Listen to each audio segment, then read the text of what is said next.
Well, Phil, where are we today? Drake's Island. And what happened here in the Civil War?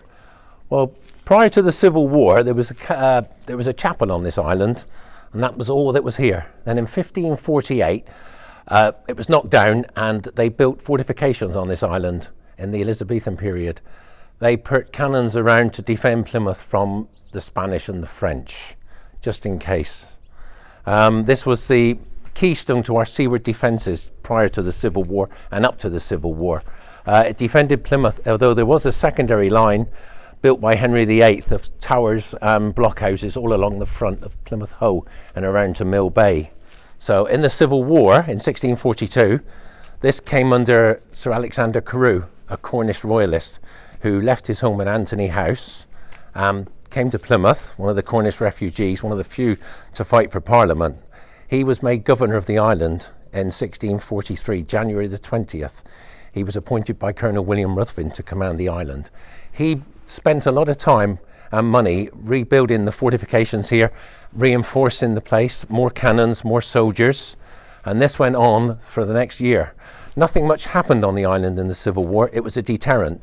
And as the year went on and Prince Maurice came into Devon in the summer of 1643 and captured all the little towns and cities in Devon, Barnstaple, Bideford, Exeter, Dartmouth, Plymouth became the only place left.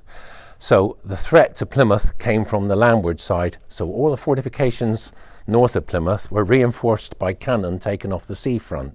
You often read about a cannon from the seafront being dragged up the hill to the Magdalen Fort.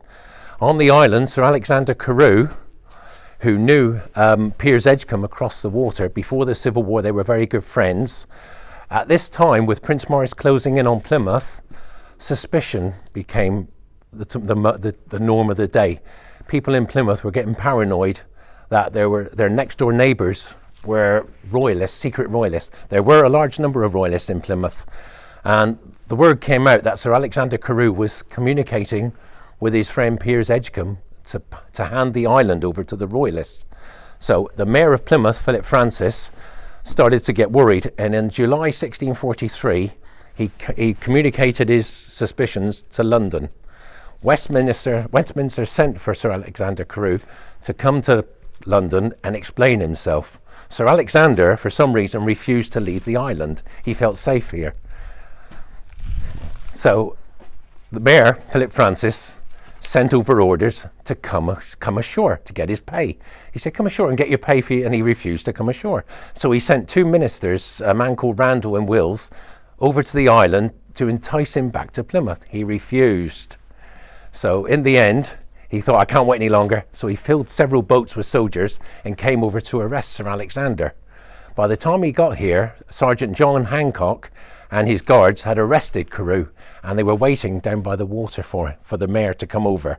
They took him back to Plymouth. He was sent to London. He was imprisoned. He was sent to trial. He was found guilty, but his wife petitioned Parliament several times for his release. It delayed his execution, but in December 1644, Sir Alexander Carew was taken out onto Tower Hill, and on the 23rd of December was beheaded, and his body was buried in Hackney. That was the end of Sir Alexander's association with Plymouth. Drake's Island, in the meantime, nothing much happened here. But after the war, the Restoration, it was used as a prison. When Charles II came back, a lot of those people that fought against his father were found out and sent to this island as a prison. It wasn't the best place to be. People were sick. Disease was rampant on the island because it was people in close quarters. There were rats on the island. The food was bad. The accommodation wasn't good. Some of those who stayed here or were kept here as prisoner were General John Lambert, one of Cromwell's most ablest commanders. He was sent here until he died. He stayed on this island until he died in the 1880s. Another man who was on the island was Colonel Robert Lilburne, whose brother John Lilburne was also a colonel under Cromwell, and he was the infamous leveller who caused problems for Cromwell. He was put on here by Charles II as well. What does leveller mean? It's like a radical. They were against the what was going on in Parliament. They wanted more power for the army.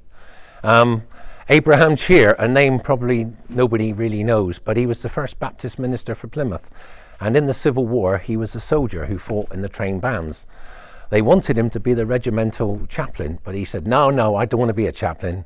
But the ironic thing that after the war, he became the first Baptist minister for St George's Chapel in Plymouth. He was put on the island. He was sent to Exeter first for 3 years, then brought over here until he died. Another man who was brought over here was George Hughes, Vicar of St Andrews, Puritan minister of St Andrew's Church. Him and his son Obadiah were put on this island for a number of years, and in 1665 he was released, but his health was broken by then by the imprisonment, the long-term imprisonment here, and he died in Kingsbridge in 1667, but his son survived. That's the end of that. So this island was an important part of the Civil War, even though nothing happened. Yes. It was the key to the seaward defence. It was the keystone. Like Fort Magdalen on Mutley Plain Which was the Plymouth High landward. Girls. Yeah, Plymouth High School for girls. We'll be looking at Was that the later this yes, week, that's won't right. we? Yeah. That was the landward keystone to the defences. This was the seaward defence. But the Royalists didn't have a navy, you've got to remember, and there was a lot of stories that we were starving because the Royalists blockaded us. It never really happened. We had control of the seas. We had 2 harbours behind us, Mill Bay and Sutton Harbour, so Plymouth was in a good defensive position This from place both kept- sides. This island kept its eye on all of them, didn't it? It kept its eye on the out to sea. You could see over to Fort Stamford, you can see over to Mount and the good thing there was you could raid Mount from here and from Mount Wise and come back before the Royalists who were based mainly in Saltash had time to get back over to save them. Once again, Phil, thank you very much. Thank you.